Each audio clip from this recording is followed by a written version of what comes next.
don't know if you can see this, but I have written, this is my husband's Bible, by the way.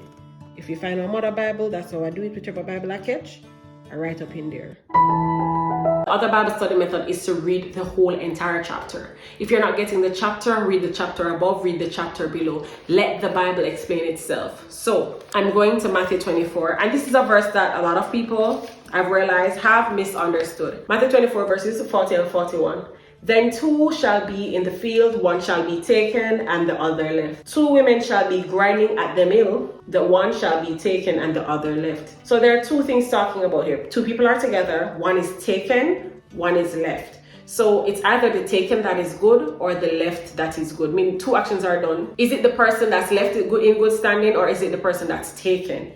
That's the question. How do I know that? Because sometimes people refer to this as the secret rapture. No, when I go up above, the verse above, I'm going to go now to verse 37 and come down. But as the days of Noah were, so shall the coming of the Son of Man be. For in the days that were before the flood, they were eating and drinking, marrying and giving into marriage, until the day that Noah entered the ark. Verse 39, and knew not until the flood came and took them all away. So shall the coming of the Son of Man be.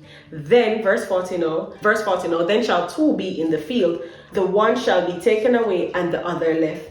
Two women shall be grinding at the mill, the one shall be taken and the other left. So we saw took in verse 39, and the flood came and took them away. So Noah entered the ark and knew not until the flood came and took them away. The flood came and took the people away. Here, took is in a negative light. Those who were left was Noah and his family. They were left in the ark. The flood took the people away. They were the ones who were lost. Then it goes and said, then shall two be in the field, one shall be taken and the other left. It's clear that the one that's taken is actually the one in the poor standing. And then you come down again in verse 41. Two women shall be grinding at the mill, the one shall be taken and the other left. So the person who is left is actually protected amid all that's going on, and whatever is going on, whatever turmoil, whatever is going on, has taken the other person,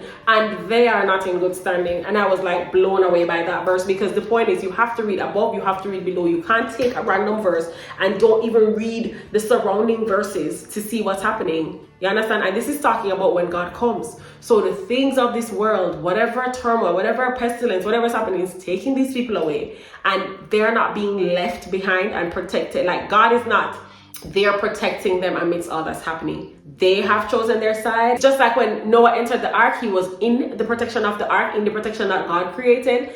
And he was left in that protection while the other people, the flood took them away. So yeah, other methods, the sword method, but you get the picture. So I spoke about the soap method, the axe method, and the reading the Bible chapter before and after verses surrounding that verse that you're focusing on. So you don't only isolate that verse and not get the full picture of what that verse is saying. Follow the Bible's method. So 2 Timothy 3 verse 14 to 17 says, but as for you, continue in what you have learned and have become convinced of, because you know those from who you learned it, and how from infancy you have known the Holy Scriptures, which are able to make you wise for salvation through faith in Christ Jesus. And this is it. All Scripture is God-breathed and is useful for teaching, rebuking, correcting, training in righteousness, so that the servant of God may be thoroughly equipped for every good work. The first thing I'm going to take is you should, whatever you learn, continue in it. Don't just learn and drop it. You need to go back over it, right? Revise. Never stop reading the Bible. I read the Bible last year, I'm not going to read it again. No, every year, every day should be, I'm reading the Bible, I'm going through. Fine, that's one. Then second, it talks about from infancy. So if you have a child and you're in the church, grow them up, teach them the Holy Scriptures from a young age. Yes. Next, I love this verse, verse 16. It says, all Scripture is God-breathed, so it's inspired, right? And is useful for teaching. So whenever you read a scripture, say, Lord, what can this teach me? Lord, next word, rebuking. How can I be rebuked by this verse? Meaning, what in my life is this verse telling me to change? Next one.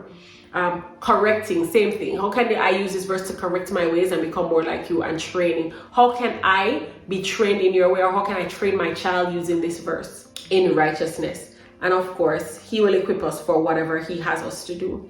Psalm 119:11 says, "Thy word have I hid in my heart, that I may not sin against thee." The heart there can be interchanged with mind. So if I've hidden my heart, that means I know it, I'm going over it. The only way we're gonna know it is by studying it and going through. Just like how you study your work for school, you have an exam, you pass. We're gonna have an exam. And we have many tests when you go to work, wherever you go, you need to prove your faith, or someone asks you a question of your faith. Yeah. Timothy 2:15 says as well, "Study to show thyself approved unto God, a workman that needeth not be ashamed, rightly dividing the word of truth." And then there's Proverbs 3:1-2 that says, "My son, forget not my law. Let thy heart keep my commandments, for length of days and long life and peace shall they add to thee." I love that. Love that. Somebody may ask, why study the Bible? Hebrews 4:12 tells us why, and it says, "For the word of God is quick and powerful and sharper than any two-edged sword, piercing even to the dividing asunder of soul and spirit, and of the joints and marrow, and is a discerner of the thoughts and intents of the heart." It will help you learn discernment. It does that, and it will give you that power to be discerning, to understand, okay, you're not going to know what people are thinking, but you'll understand people's motives. You'll get it. You'll get the motives of others, meaning someone is trying to plot your demise, the Lord will whisper to you, right? The word can do that. Another one, Psalm 119:9 says, "How can a young person stay on the path of purity? By living according to the word of God." Or the King James Version says, "Wherewithal shall a young man cleanse his way? By taking heed thereto, according to thy word." And I just reiterate 2 Timothy 2:17 that says, "So that the servant of God may be thoroughly equipped for every good work." I mentioned to you as well that there are 3 lesson books. That's nature, that's Bible number 1, nature and experience, meaning you can, when you study the Bible and you read and then you go into nature, it will impress upon you things that you already read from the Bible, and life experiences will do the same too. When I look at a tree, I say, okay, this tree is going up to God. The truth is, this tree doesn't go east, west, wherever the sun is, it goes there. It's wherever it's ordained to go, it follows the order. And this is how God does things, in good order. This is how we should be, following God's order of things. And that's just small, but you can be able to go in nature and praise him because you're seeing his handiwork. You're seeing what he's doing. Even with the ant, I'm seeing the ant, and the Lord has ordered it so that the ant understands that what I need to do is prepare for winter when winter is coming. So we should learn from these things. I should know what to do at whatever time, just like how the ant knows, right? It's just that we're higher in intellect, and so we should actually know better. And I just like to leave you with John 13:17 and James 1:22. John 13:17 says, "If ye know these things, happy are ye if ye do them." And James 1:22 says, "Be ye doers of the word and not hearers only, deceiving your own selves." NIV says, "Do not merely listen to the word and so deceive yourselves. Do what it says." If there are any methods that you would like to share that helps you to study the Bible, I don't mind learning. You can definitely drop it in the comments and share. All right. Almighty God, thank you for this quick session. Anybody hearing my voice, watching this video, be with them, send your Holy Spirit with them whenever they decide to open that Bible and study it. Forgive us where we have sinned and have not spent enough time in your word, but may going forward we do better. In Jesus' name I pray, amen. Don't forget to like, share, subscribe, and comment below, and I'll see you at my next video. Thank you so much for watching.